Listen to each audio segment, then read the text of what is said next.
Hello everyone. Today I'll be reflecting on the Neuralink video of Elon Musk showcasing it. So after watching the Neuralink demo, my view on brain implants became much more clearer. I have to admit the technology is very amazing. It's quite shocking that we've come this far already. And before, all of this just used to be in movies, but now we're actually here with the implants, and you know it's highly advanced, but this raises some serious questions that make me really cautious about the future of this technology. The demo showed real neural signals from a pig named Gertrude. Every beep was a neuron firing whenever she touched something with her snout. That alone proves that the implant works. The device is the size of a coin, so it's quite small, and it sits flush with the skull, charges wirelessly, which is amazing, and becomes practically invisible once healed. The robot that installs it can thread small electrodes with extreme precision, avoiding blood vessels to avoid bleeding. Seeing the pig walk around normally after 2 months, and even seeing another pig that had the implant removed with no issues, shows that the team is aiming for absolute security, safety, and reversibility. These demonstrations make the technology look reliable and well engineered, in my opinion. But would I let this device go into my own brain just to enhance my life or control random objects with my thought or whatever of that sort? As of now, not really.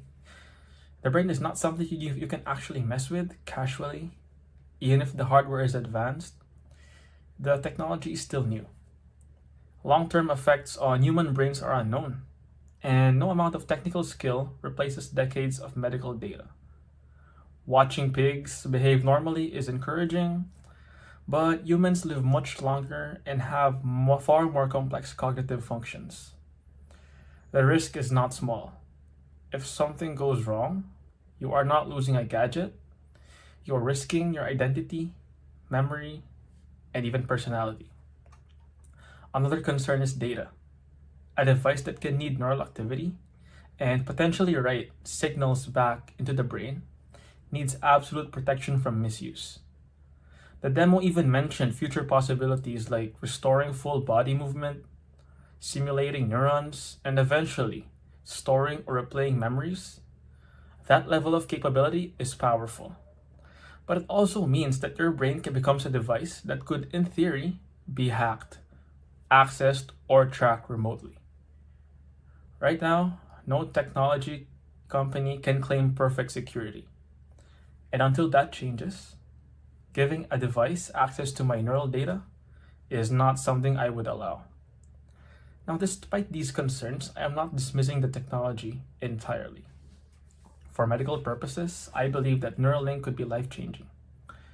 If someone is paralyzed, has a spinal injury, or cannot communicate, this implant could restore functions that medicine alone cannot.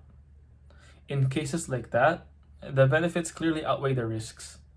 And if I were in that situation, I would seriously consider getting the implant.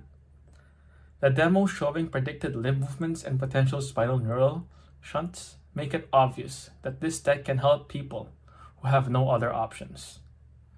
For enhancement, convenience, or mind control devices, though, the answer is very different. The technology is clearly still too early. The risks are too high and long-term consequences are not understood. Once Neuralink provides safety over the decades, earns trust, and builds strict privacy systems, I might rethink it. But today, the correct choice for me is to wait. That's all from me. Thank you so much.